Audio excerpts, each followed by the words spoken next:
Have you ever been in a conversation where the other person seemed distant or defensive? You try to explain your point, ask questions, but it feels like talking to a wall. No reaction, no real connection. Most people, in moments like this, make the same mistake. They talk more. They explain harder, justify stronger, try to push their opinion through. And they fail. Because the real way to control a conversation isn't about pushing. It's about pulling. It's about making the other person want to speak and making them feel heard. There's a surprisingly simple way to do that. It's called the mirror technique. And yes, it's exactly what it sounds like. You mirror the other person's words, not in a robotic way, not by copying everything they say, but by calmly reflecting key words or phrases they've just said with the right tone at the right moment. Let's say someone tells you, "I'm not sure this idea will work." Instead of jumping in with arguments, you simply say, "Not sure it'll work." That's it. No pressure, no sarcasm, just a soft reflection. And then magic happens. They pause and start explaining. They tell you what they really mean. They give you details they weren't going to share. Why does this work? Because people want to be heard. It's a basic human need. When you reflect their words, they feel safe enough to open up. You lower their defenses. You build trust, even in a tough conversation. And no, this isn't some manipulative trick. You're not forcing anyone. You're giving them space to talk. And in return, you gain control over the flow of the conversation. But here's the catch. It only works if you do it right. If you mirror too often, you'll sound fake.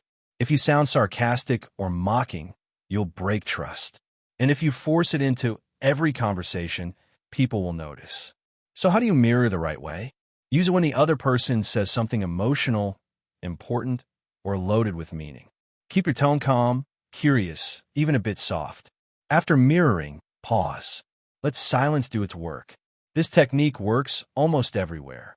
In business talks, in customer service, in negotiations, in personal relationships, even with your boss, your friends, or your kids.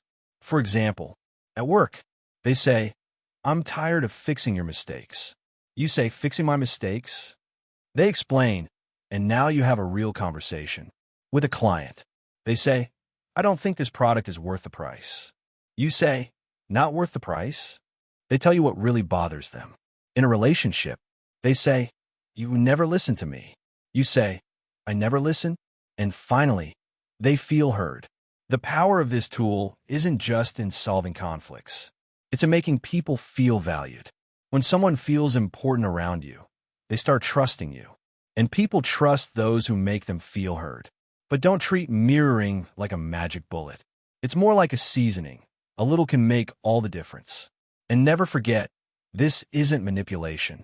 It's an honest way to open dialogue. You don't force people, you invite them. The more sincere your curiosity, the better it works. People can tell when you truly care about understanding them. So, how do you start using it? Next time you hear something meaningful, mirror it. See how the other person reacts. Try it with friends, colleagues, even strangers.